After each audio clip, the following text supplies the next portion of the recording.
As you said, we want to introduce our concepts for cyber GIS. And what I want to do is start out by showing you a couple of key questions.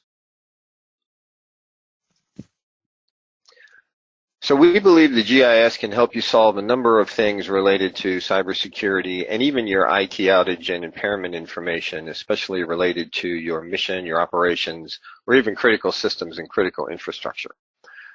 So what are the impacts to those missions, operations, activities, critical systems from a cyber attack or an IT outage? How do you prioritize the work of your IT team and your cybersecurity team in the context of your most important missions and operations? And then how do you provide shared situational awareness across all your organizations, not just your mission or operations organizations, but your IT organization and your cybersecurity team as well? So we'd like you to think about how we can reconsider cyberspace. Many people think that cyberspace only happens in a virtual world or in the logical world. But in fact, all the devices that are associated with your IT network and your IT devices do exist in space and time. They're owned by somebody. And geography can add a tremendous amount of value in understanding what's happening in the IT space and cybersecurity space.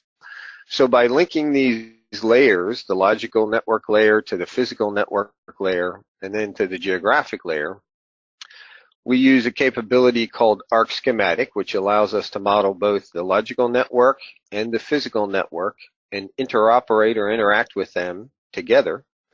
That allows us to link all these things together and then connect that to mission. So not only can we do this for missions and operations, which are generally conducted by people and organizations, the information that flows back and forth between them is what we call their mission data.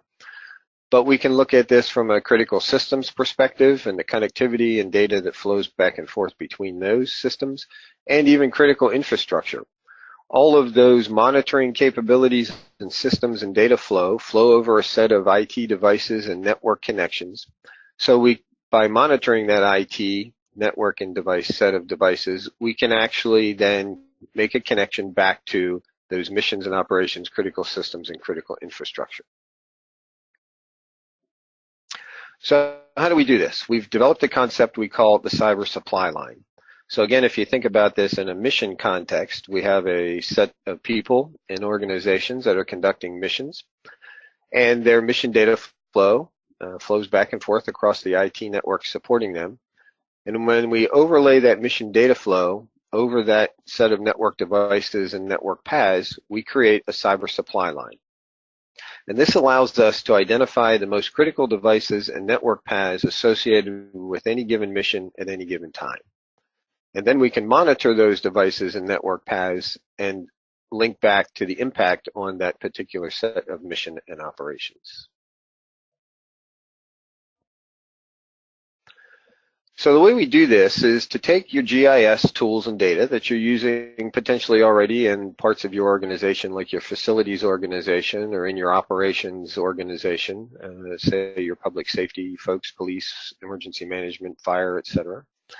We add in your human resources data from your enterprise human resources database, and we can tie in the cybersecurity tools and data and the IT operations tools and data.